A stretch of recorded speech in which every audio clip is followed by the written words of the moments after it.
What if I told you about a guy who was a six-time All-Star, slam dunk champion, and one of the NBA's best power forwards just completely disappeared one day? That's what happened to our guy Blake Griffin. One day he was dunking on everyone in sight, and the next day he was kind of gone. But how did this even happen? Where did he go? And where is he now? Well, to figure this out, we gotta go back to the beginning where this whole thing started. Blake Griffin was born on March 16th, 1989 in Oklahoma City, Oklahoma, to Tommy and Gail Griffin. From the beginning, sports were a central part of his life. His father, Tommy, was a high school basketball coach, instilling a love for the game in Blake and his older brother, Taylor. Their household revolved around discipline, hard work, and a passion for athletics. Blake's early life wasn't just about basketball, though. He grew up playing multiple sports, including football and baseball, which helped him develop his coordination and athleticism. However, it became clear as he grew older that basketball was his calling. His unique blend of size, strength, and ability literally set him apart at a very young age. In high school, Blake attended Oklahoma Christian School, where his father was the head coach. Under Tommy's guidance, Blake and his older brother Taylor formed a dominant duo that brought unprecedented success to the school's basketball program. Blake quickly established himself as one of the most physically imposing players in high school, pairing his brute strength with surprising finesse for his size. During his high school career, Blake led Oklahoma Christian to 4 consecutive state championships. He was nearly unstoppable, earning numerous accolades along the way, including being named the Gatorade Oklahoma Player of the Year twice. By the time he graduated in 2007, Griffin was considered one of the best high school basketball prospects in the country. Blake chose to stay home and play for the University of Oklahoma, where his older brother Taylor was already a member of the basketball program. As a freshman, during the 2007-2008 season, Blake wasted no time making an impact. He averaged 14.7 points and 9.1 rebounds per game, showcasing his ability to dominate the paint and play with relentless energy. His performances earned him Big 12 All-Freshman honors and established him as a future NBA prospect. However, it was during his sophomore year that Blake truly exploded onto the national scene. He became an unstoppable force, averaging 22.7 points and 14.4 rebounds per game during the 2008-2009 season.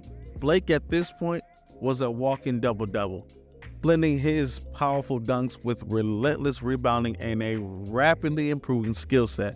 His physical dominance was unparalleled at the college level, and he often outplayed multiple defenders with ease. Blake's incredible sophomore season earned him nearly every major individual award, including the Naismith College Player of the Year, the John R. Wooden Award, and the AP Player of the Year.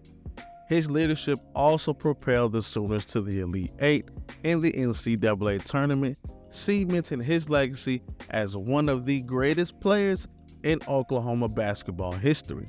By the end of his sophomore season, it was clear that Blake was ready to take his talents to the NBA. Scouts were enamored with his combination of size, strength, and athleticism. His ability to dominate the games with his rebounding and low post scoring made him a consensus top overall prospect in the 2009 NBA draft. Leaving college as a decorated star, Blake entered the draft as a can't-miss prospect. The Los Angeles Clippers selected him with the first overall pick, signaling the start of his professional journey. At the time, the Clippers were in desperate need of a franchise player who could lift the organization out of years of mediocrity. Griffin was seen as the perfect candidate, combining size, athleticism, and charisma that made him stand out, not just on the court, but as a potential marketing icon. Even though injuries delayed the start of his career, after missing the entire 2009-2010 season, he made his long-awaited debut in the 2010-2011 season. And folks, Griffin quickly lived up to the hype, averaging 22.5 points, 12.1 rebounds, and 3.8 assists per game in his rookie year. These performances obviously earned him the Rookie of the Year award and the attention of basketball fans everywhere. But beyond his statistical achievements, Griffin captured the imagination of fans with his posterizing dunks and relentless energy. His performance in the 2011 Slam Dunk Contest, where he famously dunked over a car, well, the hood of a car, but a car nonetheless, solidified his reputation as one of the most exciting players in the league. By the 2014 season, Griffin's combination of skill, power, and marketability had turned him into one of the NBA's biggest stars. His all-around game earned him third place in the 2014 MVP voting, showcasing his value not just as a flashy player, but a key piece for a competitive Clippers team. Griffin's early years were filled with promise. He helped transform the Clippers into a playoff contender, pair that with Chris Paul to form the core of the famous Lob City era. Fans expected Griffin to continue ascending and becoming not just a great player, but perhaps one of the greatest power forwards of all time. However, in 2018, the Clippers made a surprising yet controversial move by trading Griffin to the Detroit Pistons in exchange for Tobias Harris and other assets. This decision shocked many fans, as Griffin had just signed a long-term deal with the Clippers literally months earlier, and was still considered the face of the franchise. The trade was puzzling for both, to say the least. For the Clippers, it signaled the end of the Lob City era and a move towards rebuilding. For the Pistons, acquiring Griffin appeared to be a gamble on his star power and experience to rejuvenate their struggling roster. However, the trade ultimately failed to produce the desired results. Griffin's time in Detroit was marked by inconsistency and the team's inability to build a competitive roster around him. While he had flashes of brilliance, including a 50-point game in 2018 and an All-NBA third-team selection in that same season, his overall impact had diminished significantly. By the time Griffin moved to the Pistons, he was no longer the dominant player he had been in his prime. Once a perennial all-star and top 10 player, injuries, team-changing dynamics, and the league evolving as a whole played a major role in his decline. And while the Eastern Conference had opened up following LeBron's move to the Western Conference, Griffin wasn't considered one of the elite players in the East. This was a sharp contrast to just a few years prior, where he was in MVP discussions. The excitement around Griffin gradually faded, and his performances often went unnoticed as Detroit struggled to stay relevant.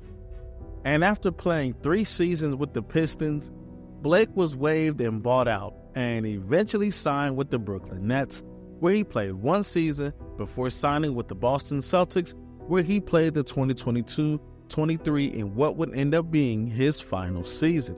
According to reports, Celtics players begged for him to return this past season, but he decided to take a year off and officially announced his retirement this past April. One of the most significant reasons for Griffin's decline has been his persistent injuries.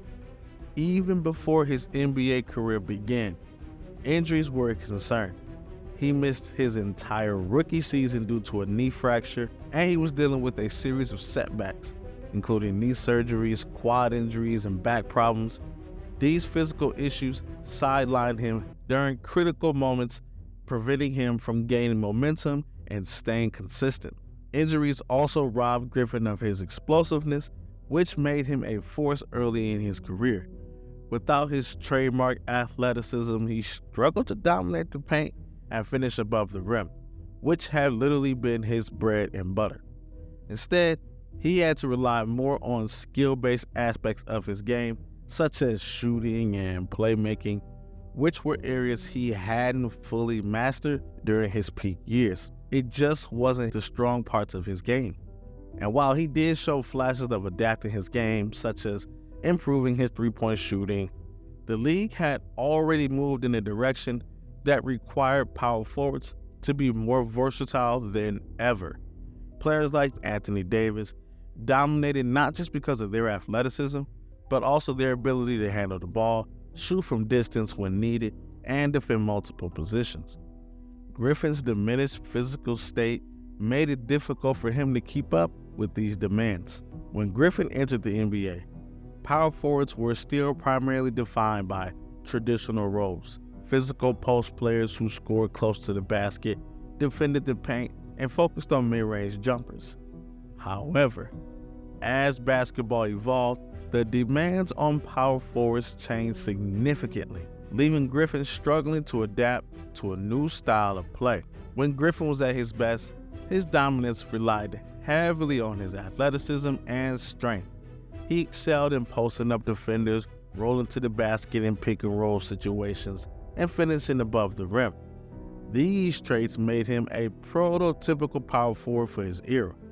But modern power forwards were now expected to handle the ball like guards, shoot three-pointers efficiently, and switch defensively onto smaller, faster players. Griffin found himself in a what would be called, quote, no man's land. He wasn't a pure post player anymore because his explosiveness had faded, and at the time, he wasn't as comfortable or effective as a shooting perimeter-oriented forward. Despite efforts to expand his range and develop a three-point shot later in his career, Griffin never fully bridged the gap between the old-school power forward role and the modern hybrid approach. The NBA landscape from 2010 to 2015 provided Blake Griffin with an environment that may have amplified his early success.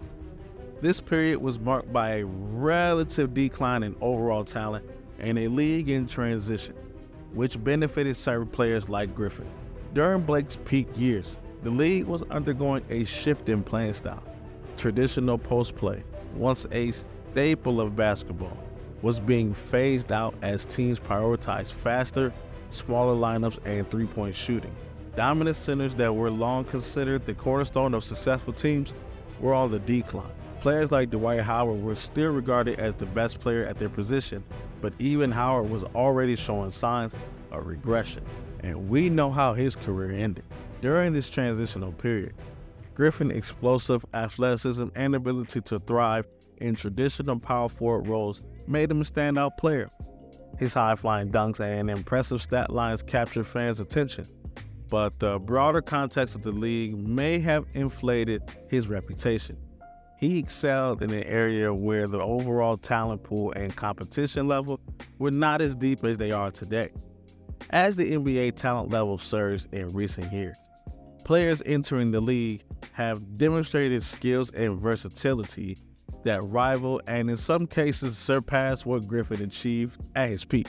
While his rise to stardom was undeniable, the context of his peak years has led to many questions of how much of his success was due to his unique skill set and how much was tied to the specific circumstances of the league at the time. If we want to be fair, there are a lot of players that are like that. In my opinion, great players thrive no matter what.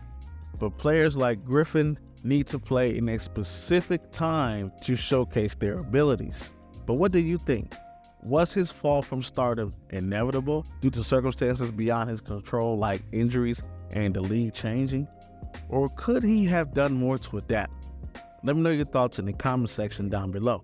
But did you know there's a guy who has over 13,000 career points, almost 7,000 career assists, a 3-time All-Star, and was regarded as one of the NBA's best point guards? Just completely disappeared one day. If you want to know what happened to Darren Williams, just click right here.